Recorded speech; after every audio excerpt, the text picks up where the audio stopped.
പ്രവാചകന്റെ ജീവിതത്തിലെ ഹദീസായി പറഞ്ഞത്. ഈ വാളെടുത്ത അനുയായിയെ വിളിച്ചിട്ട് ചോദിക്കുന്നു, നിശ്ചയം നിന്നോട് ഞാൻ നിരോധിച്ചു, എന്നിട്ട് നീ യുദ്ധം ചെയ്തു. ഉടനെ ഖാലിദ് വിറച്ചുകൊണ്ട് പറഞ്ഞു,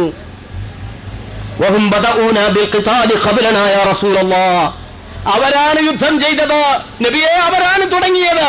നിൽക്കക്കള്ളിയില്ലാതെ വന്നപ്പോ ഞങ്ങൾ വാളെടുത്തതാണ്, ഞങ്ങളല്ല തുടങ്ങിയത് എന്ന് പറഞ്ഞ് കരഞ്ഞെങ്കിലും മുഹമ്മദുർ റസൂലുള്ളാഹി പറഞ്ഞു, ചെയ്തത് ശരിയായില്ല, ചെയ്തത് ശരിയായില്ല. ആ വാക്കിലൊതുക്കാതെ പഠിച്ചോടോ. അല്പം മാറി നിന്ന് ജഗദീശ്വരനിലേക്ക് കൈ ഉയർത്തിക്കൊണ്ട് മുഹമ്മദ് നബി പറഞ്ഞ ഒരു വാക്കുണ്ട്, അല്ലാഹുമ്മ ഇന്നി അബ്റഉ ഇലൈക മിമ്മാ സ്വനഅ ബിഹി ഖാലിദുൻ. അല്ലാഹുവേ, ജഗദീശ്വര, ഞാൻ പറഞ്ഞത് കേൾക്കാതെ എന്റെ അനുയായി വാളെടുത്ത് ആരെ കൊന്നെന്നാ നിങ്ങൾ പറഞ്ഞത്? അവരെന്താ ചെയ്തത്? കൊന്നു എന്ന് മാത്രമല്ലടോ, നബിയുടെ അനുയായികളെ പിടിച്ച് മുറിച്ചെടുത്ത് എണ്ണയിലിട്ട് വറുത്തെടുത്തവർ. ഹംസ എന്ന പിതൃവ്യനെ കഷണമായി മുറിച്ച് എന്നിട്ടും പകതീരാതെ ആ ഹൃദയം വലിച്ചെടുത്ത് അത് ചപ്പി ഇമ്പി സമൂഹത്തിൽ അവഹേളിച്ചു കളഞ്ഞ അമ്മാതിരി ക്രൂരന്മാരായ ആളുകളെ ഈ സാഹചര്യത്തിൽ കൊല്ലപ്പെട്ടപ്പോഴാണ് മുഹമ്മദ് നബി ചോദിക്കുന്നത്, അങ്ങനത്തെവരാ മരിച്ചതെന്ന് കൂട്ടണം. അങ്ങനത്തെവരാ മരിച്ചത്. ആ ആളുകളെ കൊന്നതിന്റെ പേരിൽ സ്വന്തം അനുയായി ചെയ്തത്, ജഗദീശ്വരനായ റബ്ബേ, ഇന്ത്യ അബ്റഉ ഇലൈക മിമ്മാ സ്വനഅ ബിഹി ഖാലിദുൻ. ഖാലിദ് ചെയ്തതിന് നിന്നോട് ഞാൻ മാപ്പ് ചോദിക്കുന്നു. ഞാൻ അറിഞ്ഞിട്ടില്ല, കേട്ടിട്ടില്ല കേട്ടോ, എന്നെ നീ അതിന് ശിക്ഷിക്കരുത്. അവസാനിപ്പിക്കുന്നു. ഈ സ്പീക്കറിന്റെ ശബ്ദം ശ്രവിക്കുന്ന ഇതര മതസ്ഥരുണ്ടല്ലോ, അവരോടും മുസ്ലിങ്ങളോടും മുഹമ്മദ് നബി പറഞ്ഞ ഒരു കാര്യമുണ്ട്.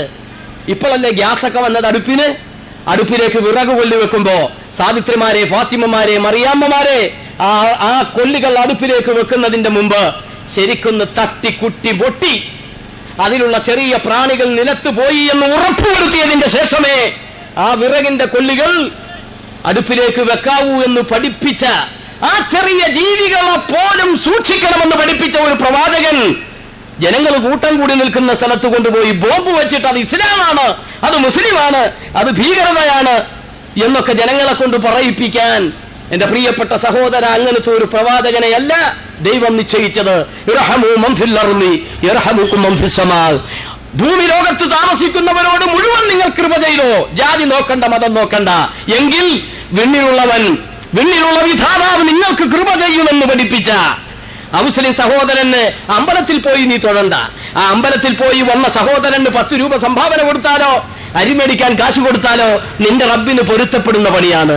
ക്രൈസ്തവ ദേവാലയത്തിലോ കുരിശുപള്ളിയിലോ പോയി നീ നേർച്ചയിടണ്ട, അത് തെറ്റാണ്, അത് നിന്റെ വിശ്വാസത്തിനെതിരാണ്. പക്ഷേ അതിൽ വിശ്വസിക്കുന്ന ഔസേഫിന് ആശുപത്രിയിൽ പോകാൻ കാശില്ലെങ്കിൽ ഒരു 500 എടുത്ത് കൊടുക്കുമക്കളെ, നിന്റെ പടച്ചതമ്പുരാനും നിന്റെ പ്രവാചകനും ഇഷ്ടപ്പെട്ട പണിയാണതെന്ന് പഠിപ്പിച്ച ഇസ്ലാം. അതുകൊണ്ട് ഇസ്ലാമിന്റെ പ്രമാണം അതാണ്. തെറ്റിദ്ധരിച്ചു പോയ ഒരുപാട് തെറ്റിദ്ധാരണകൾ കടത്തിവിടുന്ന ഈ കാലഘട്ടത്തിൽ ഇമാതിരിയുള്ള പ്രവർത്തനങ്ങൾ എന്തുകൊണ്ടുണ്ടാവുന്നു? അത് ഒറ്റവാക്കിൽ പറയാം. ഈ അടുത്ത സമയത്ത് കോപ്പൻഹേഗൻ ഉച്ചകോടി കൂടി അല്ലേ? ഡെൻമാർക്കിന്റെ തലസ്ഥാനാണ് ഈ സ്ഥലം, കോപ്പൻഹേഗൻ. അതിൽ മുഹമ്മദ് നബിക്ക് വല്ലതും പറയാനുണ്ടോ? ഉണ്ടോ സാറേ? ഉണ്ടാവണം, എങ്കിലേ നമ്മുടെ നബി നബിയാവുകയുള്ളൂ. ലോകാവസാനം വരെയുള്ള മുസ്ലിങ്ങളുടെ നേതാവ് അല്ല, ലോകത്തിന്റെ നേതാവ്. അതുകൊണ്ട് ലോകാവസാനം വരെയുള്ള പ്രശ്നത്തിന് പരിഹാരം വരണം. കോപ്പൻഹേഗനില് ഉച്ചകോടി പരാജയപ്പെട്ടു പോയി. എന്താ കാരണം? വികസ്വര രാജ്യങ്ങളും വികസിത രാജ്യങ്ങളും തമ്മിൽ ബഹളം വെച്ച് അവസാനം ഒരു തീർപ്പും കൽപ്പിക്കാൻ കഴിയാതെ പിരിഞ്ഞുപോയി. എങ്കിൽ അവിടെയൊക്കെ പ്രശ്നം വന്നത് അല്ലാഹു തആല മനുഷ്യ സമൂഹത്തിന് തയ്യാർ വെച്ചിരിക്കുന്ന ഓസോൺ പാളി ഉണ്ടല്ലോ, വിശദീകരിക്കാൻ സമയമില്ല. ആ ഓസോൺ പാളിക്ക് ശക്തമായ ചൂടേറ്റപ്പോ അതിന് ദ്വാരം വീണു. ആ ദ്വാരം വീഴലോടുകൂടെ ഇനി നേർക്കുനേരെ സൂര്യപ്രകാശം ഭൂമിയിലേക്ക് വന്നാൽ ഭൂമിയിലെ വെള്ളം പൊങ്ങിപ്പോകും, മൃഗങ്ങൾ ചത്തുപോകും, സസ്യങ്ങൾ നശിച്ചു പോകും, ഫലഭൂയിഷ്ടമുള്ള മണ്ണ് തകർന്നു പോകും, ഉത്തരധ്രുവത്തിലും ദക്ഷിണ ധ്രുവത്തിലുമുള്ള മഞ്ഞുമലകൾ ഉരുകിപ്പോകും. ഇമാതിരിയുള്ള പ്രശ്നങ്ങളെ പേടിച്ച് കോപ്പൻഹേഗനിൽ കൂടിയെങ്കിൽ 14 നൂറ്റാണ്ട് മുമ്പ് പരിഹാരം കോപ്പൻഹേഗനിലേക്ക് എത്തിച്ച ആഗോള മുസ്ലിങ്ങളുടെ നേതാവായ മുഹമ്മദുർ റസൂലുള്ളാഹി, നിങ്ങൾക്ക് വരുമാനം എത്രയും വരട്ടെ, ജീവിത നിലവാരം ഉയർത്തരുത്. വരുമാനം എത്രയും വരട്ടെ, ജീവിത നിലവാരം ഉയർത്തരുത്. ലോകത്തിലെ വലിയ വലിയ രാഷ്ട്രങ്ങൾ ജീവിത നിലവാരം ഉയർത്തിയപ്പോൾ ഉണ്ടായ കുഴപ്പങ്ങളാണ് ഇന്നത്തെ കാലാവസ്ഥാ വ്യതിയാനവും ഗ്ലോബൽ വാർമിംഗും ഒക്കെ അതിന്റെ പേരിലാണ് ഉണ്ടാകുന്നതെങ്കിൽ പരിഹാരം നൂറ്റാണ്ടുകൾക്ക് മുമ്പ് നിർദ്ദേശിച്ചു കഴിഞ്ഞു സയ്യിദുനാ മുഹമ്മദുർ റസൂലുള്ളാഹി. ഒറ്റ കാര്യം കൂടി പറഞ്ഞോട്ടെ, ചന്ദ്രമണ്ഡലത്തിലേക്ക് പോകാൻ ചന്ദ്രയാനെ വിട്ടു. അൽഹംദുലില്ലാ, വിജയമാണ്. അള്ളാഹു വിജയിപ്പിക്കട്ടെ. അതെന്താണ് ആമീൻ പറയാൻ വിഷമം? ധൈര്യമായി പറ. നമ്മുടെ ഇസ്ലാം എന്ന് പറഞ്ഞാൽ അങ്ങനെയല്ലേ? വല്ലേ നിലത്തിന്നും എന്നെ വിളിപ്പോർക്ക് വായ്കൂടാതിത്തിരം ചെയ്യും ഞാൻ എന്നോർ മുഹ്യിദ്ദീൻ ശൈഖ് പറഞ്ഞതാ. അന്ന് പറഞ്ഞപ്പോ പറഞ്ഞേ ഇത് പഴഞ്ചനാണ്. ദേരിക്കുന്നു മൊബൈൽ. വല്ല നിലത്തിന്നും 00968 അടിച്ചാൽ എന്നിട്ട് ഒമാനിലേക്ക് അടിച്ചാൽ എന്റെ ഫാമിലി എവിടെ ഉണ്ടെങ്കിൽ ഹലോ ഹലോ കണ്ടോ, വല്ലേ നിലത്തിന്നും വിളിക്കുന്നു വായ്കൂടാതിത്തിരം. ഇനി ഒമാൻ വേണ്ട, അമേരിക്കയിലായിക്കോട്ടെ, അല്ലെ അന്റാർട്ടിക്കയിൽ മനുഷ്യരുണ്ടെങ്കിൽ ഉണ്ട്, അല്ലെങ്കിൽ അതിന് ഇപ്പുറത്തായിക്കോട്ടെ, വല്ല നിലത്തിന്നും വിളിച്ചാൽ മതി വായ്കൂടാതുത്തിരം. ഇത് ഗൗസുല്ലാദം അദ്ദേഹത്തിന്റെ സാറ്റലൈറ്റ് വഴി നടത്തുമെന്ന് ആദ്യം പറഞ്ഞപ്പോ നമ്മളെ പഴഞ്ചന്മാരാക്കി. ഇപ്പൊ ശാസ്ത്രീയമായ സാറ്റലൈറ്റ് മുഖേന അതൊക്കെ നടത്തിക്കൊണ്ടിരിക്കുന്നു. അതാണ് ഇസ്ലാം. അതാണോ ഇസ്ലാം? മരിച്ച വീട്ടിൽ പോയി നമ്മളിങ്ങനെ എന്തെങ്കിലുമൊക്കെ ചെയ്യാറുണ്ടല്ലോ. അൽ ഫാത്തിഹ, മരിച്ച ആളുകളുടെ റൂഹിനിലേക്ക് അള്ളാഹ് നീ ഇതെത്തിക്കണേ. എത്തിക്കുവോ? എന്താ എത്തിക്കാത്തത്? അതൊക്കെ എത്തിക്കും. ഈ സാധനം തന്നെ തെളിവാതിന്. റീചാർജ് കാർഡ് ഒരു 100 രൂപ വാങ്ങിച്ചേ. Recharge card idea. ഇന്ത്യയുടെ അങ്ങേയറ്റത്ത് നിൽക്കുന്ന ഒരാൾ, ഇന്ത്യക്ക് പുറത്തു പോകുമെന്ന് എനിക്കറിയില്ല, ഇന്ത്യയുടെ അങ്ങേയറ്റത്ത് ഒരാൾ നിന്നിട്ട് മക്കളെ ഒരു 100 രൂപയുടെ പ്രതിഫലം എനിക്ക് തരണം, ഞാനിപ്പോ വണ്ടിയും കാറും ഒന്നും ഇല്ലാത്ത കടയൊന്നും ഇല്ലാത്ത ഒരു സ്ഥലത്താണ് നിൽക്കുന്നത്, എനിക്കൊരു 100 രൂപയുടെ ചാർജിന്റെ പ്രതിഫലം ഇപ്പൊ തരണം എന്ന് പറഞ്ഞാൽ ഇല്ല, പെട്ടിക്കടയിൽ നിന്ന് വാങ്ങിക്കുന്നു, പുറം ചുരണ്ടുന്നു, 16 18 അക്കങ്ങൾ അതങ്ങോട്ട് വിളിച്ചു പറയുമ്പോ ആ 18 അക്കങ്ങൾ അയാളങ്ങ് സ്വീകരിക്കുന്നു. സുബ്ഹാനല്ലാഹ്. അല്പം കഴിയുമ്പോ നമ്മുടെ 100 രൂപ തീർന്നു ഈ കാർഡിലുള്ള. ഇപ്പൊ ഇവിടുന്ന് മേടിച്ച കാർഡ് ശൂന്യമായി പോയി. സുബ്ഹാനല്ലാഹ്. 3000 അക്ഷരാണല്ലോ മക്കളെ യാസീൻ. 16 അക്ഷരം കൊണ്ട് അങ്ങോട്ട് എത്തുമെങ്കിൽ 3000 അക്ഷര യാസീൻ. സാറ്റലൈറ്റ് അല്പം കൂടി ഉയർത്തി അങ്ങ് ചിന്തിച്ചാൽ നല്ല മനുഷ്യന്മാരുടെ റൂഹുകളൊക്കെ കിടക്കുന്നത് ഏതാകാശത്തിന്റെ മുകളിലാ. നല്ലവർക്കാണ് നമ്മൾ ഹദിയ ചെയ്യുന്നെങ്കിൽ ആ സാറ്റലൈറ്റ് ഇച്ചിരി കൂടി വികസിച്ചാൽ നേരെ അല്ലാഹ് അങ്ങ് എത്തിച്ചു പോയി എന്ന് വിചാരിച്ചാൽ പ്രശ്നമുണ്ടോ? ഇതാണ് ദീൻ ഇസ്ലാം. അതുകൊണ്ട് ഇസ്ലാം മതത്തിൽ ശാസ്ത്രീയമായ വളർച്ച വരുമ്പോ ദീന് ശരിക്കും നമുക്ക് പറയാൻ കഴിയും. ചന്ദ്രയാൻ അങ്ങ് വിട്ടു, എന്നിട്ടോ ചന്ദ്രയാൻ വിട്ടപ്പോഴേ കുലുക്കിക്കൊണ്ട് അയാൾ പറഞ്ഞോ മതം ഇനി ദൈവം വേണ്ട, ഞാൻ ചന്ദ്രയാൻ വിട്ടു, ചന്ദ്രയാന്റെ സംഗതിയൊക്കെ എത്തി, ദൈവം ഒന്നും ഞാൻ കണ്ടില്ല എന്നല്ല പറഞ്ഞത്. ആര്? ജി മാധവൻ നായർ. നേരെ എവിടെ പോയത്? എവിടെ പോയത് പറ. ജി മാധവൻ നായരെ ശരിക്കറിയാം, പോയത് എവിടെയൊന്നും കണ്ടുപിടിച്ചിട്ടില്ല. എവിടെ പോയത്? നേരെ ഗുരുവായൂരിൽ പോയി. ഗുരുവായൂരപ്പൻ എടുത്തി. എന്നിട്ട് പഞ്ചസാരക്ക് എന്തുകൊണ്ട്? പഞ്ചസാരയിൽ തുലാഭാരം നടത്തി. അതായത് വലിയ ഒരു വിഷയത്തിന്റെ ഗൗരവം മുൻനിർത്തി ജയം കിട്ടിയപ്പോ ദൈവഭക്തനായി ദൈവത്തിന്റെ മുമ്പിൽ കുമ്പിട്ടു ജി സുകുമാരനോ മാധവൻ നായർ. അദ്ദേഹത്തെ കേരളത്തിലെ 1ാം നമ്പർ മലയാളി എന്ന് പറഞ്ഞ് തെരഞ്ഞെടുത്തല്ലോ. അതും കൂടി പറഞ്ഞേക്കാം. എടുത്തു. ഏഷ്യാനെറ്റ് അദ്ദേഹത്തിന് പുരസ്കാരം കൊടുത്തു.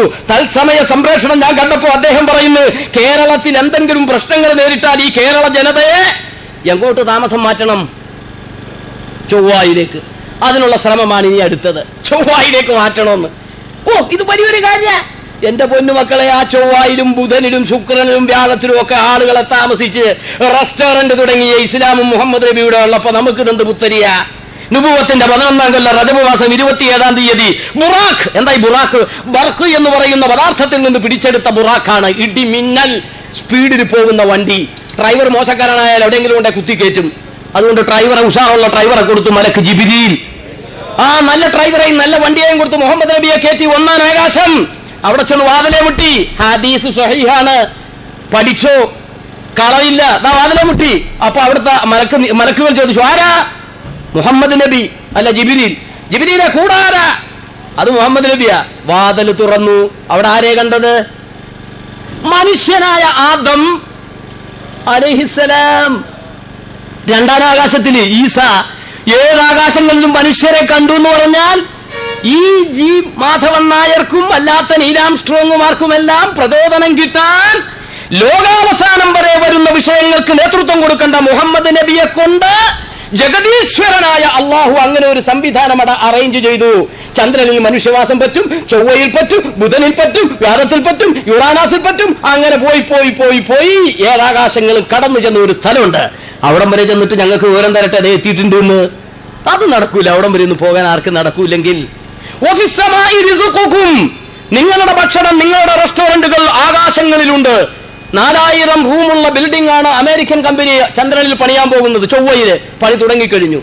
പണി ആഗ്രഹിക്കുന്ന സുഹൃത്തുക്കൾ ഉണ്ടെങ്കിൽ ഗൾഫിലൊക്കെ ഒന്ന് വിസക്ക് വേണ്ടി ഇടങ്ങേറാവേണ്ട, നേരെ അങ്ങോട്ട് നോക്കുക നിങ്ങൾ. ചൊവ്വയില് അവിടെ ഹോട്ടൽ പണിയുന്നുണ്ടെന്നാ പറയുന്നത്. പക്ഷെ അവിടുത്തെ ഹോട്ടലിൽ കല്ലും മണ്ണും ഇഷ്ടികയൊന്നുമില്ല. അതിൽ വലിയൊരു ബൾബ്, ഒരു സാധനം കാറ്റടിച്ച് വീർപ്പിക്കുമ്പോൾ ഉണ്ടാകുന്നതെന്നൊക്കെ പറയുന്നത്. അപ്പൊ ചോദിക്കും ഏത് പമ്പ് കൊണ്ടാ മുസ്ലിയാർ എത്ര വലിയ ബിൽഡിംഗ് ഒക്കെ ഉണ്ടാക്കുന്നതെന്ന്. അതൊന്നും ചോദിച്ചപ്പോ തല ഉണ്ടാക്കേണ്ട. സംഭവം അവിടെ 4000 റൂമുള്ള ഹോട്ടൽ വരുന്നുണ്ട്. ഖുർആൻ പറഞ്ഞു വഫിസ്സമാഇ റിസ്ഖുക്കും, നിങ്ങളുടെ റെസ്റ്റോറന്റുകൾ ആകാശങ്ങളിലുണ്ട്. 14 നൂറ്റാണ്ട് മുമ്പ് ഇപ്പതാ റെസ്റ്റോറന്റ് ഉണ്ടാക്കാൻ തുടങ്ങി. ഇതാണ് ഇസ്ലാം. ഈ പറയുന്നത് കൊണ്ടാണ് പലർക്കും ഇസ്ലാമിനോട് കലി. അല്ലാതെ ഖുർആൻ എന്ന് പറഞ്ഞാൽ മരിച്ച വീട്ടിൽ ഓടാനുള്ളത് മാത്രമാണോ? മരിച്ച വീട്ടിൽ ഓടാനുള്ള മാത്രമല്ല ഖുർആൻ. അല്ലെങ്കിൽ നിസ്കരിക്കാൻ മാത്രം പറഞ്ഞ മതമാണോ ഖുർആൻ? അല്ല. ഇമാതിരി സകല വിഷയങ്ങളും പ്രതിപാദിക്കുന്നു. യുഗാന്തരങ്ങൾ പിന്നിട്ടിട്ടും ഒരു യുവാവിന്റെ പ്രസരിപ്പോടുകൂടെ നിൽക്കുന്ന വിശുദ്ധ ഇസ്ലാമിന്റെ മാസ്മരികതയുള്ള സൂര്യപൂണ്ടാണ് ഒരു വിഭാഗം ആളുകൾ അതിനെ തകർക്കാൻ അന്നും ഇന്നും ഇനി എന്നും ശ്രമിച്ചുകൊണ്ടിരിക്കുന്നത്. ആ ശ്രമങ്ങൾക്ക് മുമ്പിൽ ഇസ്ലാമിനോ മുസ്ലിമീങ്ങൾക്കോ യാതൊരു ബേജാറുമില്ല എന്ന് ഉറക്കെ പ്രഖ്യാപിച്ചുകൊണ്ട് ഇത്തരം അവസരം നൽകിയതിന് നന്ദി രേഖപ്പെടുത്തി ജഗദീശ്വരനായ അല്ലാഹു നമ്മുടെ എല്ലാ വിഷയങ്ങളിലും ഫത്ഹ് നൽകുമാറാവട്ടെ. അല്ലാഹുമ്മ ഇന്നാ നസ്അലുക أن ترزق كل منا لسانا صادقا ذاكرا وقلبا خاشعا منيبا وعملا صالحا زكيا وعلما نافعا رافعا وإيمانا راسخا ثابتا ويقينا صادقا خالصا ورزقا حلالا طيبا واسعا يا رب العالمين. اللهم اجعل جمعنا هذا جمعا مرحوما وتفرقنا من بعده تفرقا معصوما ولا تجعل منا ولا فينا ولا معنا شقيا ولا مطرودا ولا محروما برحمتك يا أرحم الراحمين. ഇത്രയും സമയം ഈ പരിപാടിയോട് സഹകരിച്ച നല്ലവരായ ഹൈന്ദവ സഹോദരങ്ങൾക്ക് നദദ്ഭാഷയതേ സൂര്യോ നശശാൽഗോ നപാവകം. മാന്യ ക്രൈസ്തവ സഹോദരങ്ങൾക്ക് അത്യുന്നതങ്ങളിൽ ദൈവത്തിന് സ്തുതി, ഭൂമിയിൽ സന്മനസ്സുള്ളവർക്ക് സമാധാനം. മാന്യ മുസ്ലിം സഹോദരങ്ങൾക്ക് അസ്സലാമു അലൈക്കും വറഹ്മത്തുള്ളാഹി തആല വബറകാതുഹു.